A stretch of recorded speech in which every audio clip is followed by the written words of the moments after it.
রাজধানীর বাইরে এবারই প্রথম জাতীয় মৎস্য পক্ষের কেন্দ্রীয় আয়োজন ভেন্যু কিশোরগঞ্জের কটিয়াদি। এই আয়োজন ঘিরে প্রধানমন্ত্রী তারেক রহমানের কিশোরগঞ্জ সফরেও থাকছে একাধিক কর্মসূচি।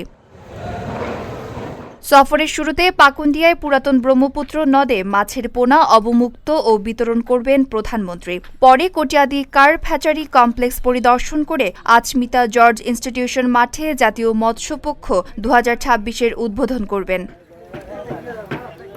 মৎস্য খাতে অবদানের জন্য 14 জন উদ্যোক্তাকে দেওয়া হবে স্বর্ণপদক। এরপর শোলাকিয়া ঈদগাহ ময়দানে একটি উন্নয়ন প্রকল্প উদ্বোধন ও বৃক্ষরোপণ কর্মসূচিতে অংশ নেওয়ার কথা রয়েছে তার।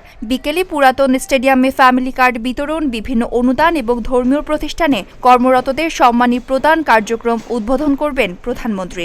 লোডশেডিং কিংবা ঘরের বাইরের তীব্র গরমে ওয়ালটন রিচার্জেবল ফ্যান থাকলে থাকবে শুধু বাতাস আর বাতাস। বাংলাদেশের ইতিহাসে মৎস্য সপ্তাহ কখনো বাইরে হয় না, সেটা জাতীয়ভাবেই চিন্ময় হয়। আর্টিফিশিয়ালি সংসদ ভবনে মাছ ছাড়ে, অনেকে গণভবনে ছাড়তেন, এখন যেটা জুলাইয়ের জাদুঘর হয়েছে।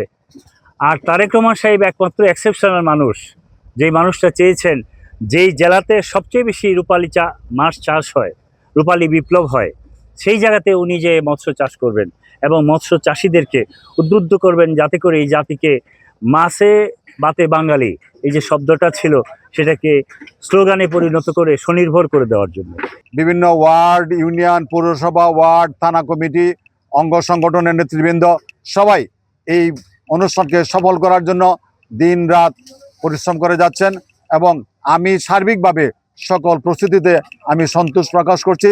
ইনশাল্লাহ আগামী রোববারের এই প্রোগ্রাম হবে ঐতিহাসিক, এই প্রোগ্রাম হবে সুন্দর, এই প্রোগ্রাম হবে সুশৃঙ্খল, এই প্রোগ্রাম হবে সফল। সারা দেশে শিক্ষার্থীদের স্কুল ড্রেস ও ব্যাগ দেওয়ার পাইলট কর্মসূচিও উদ্বোধন হতে পারে। প্রধানমন্ত্রীর সফর ঘিরে জেলার সড়ক ও বিভিন্ন স্থাপনা সাজানো হয়েছে, জোরদার করা হয়েছে নিরাপত্তা। সফর থেকে উন্নয়ন নিয়ে ঘোষণার প্রত্যাশায় রয়েছেন স্থানীয় মানুষ।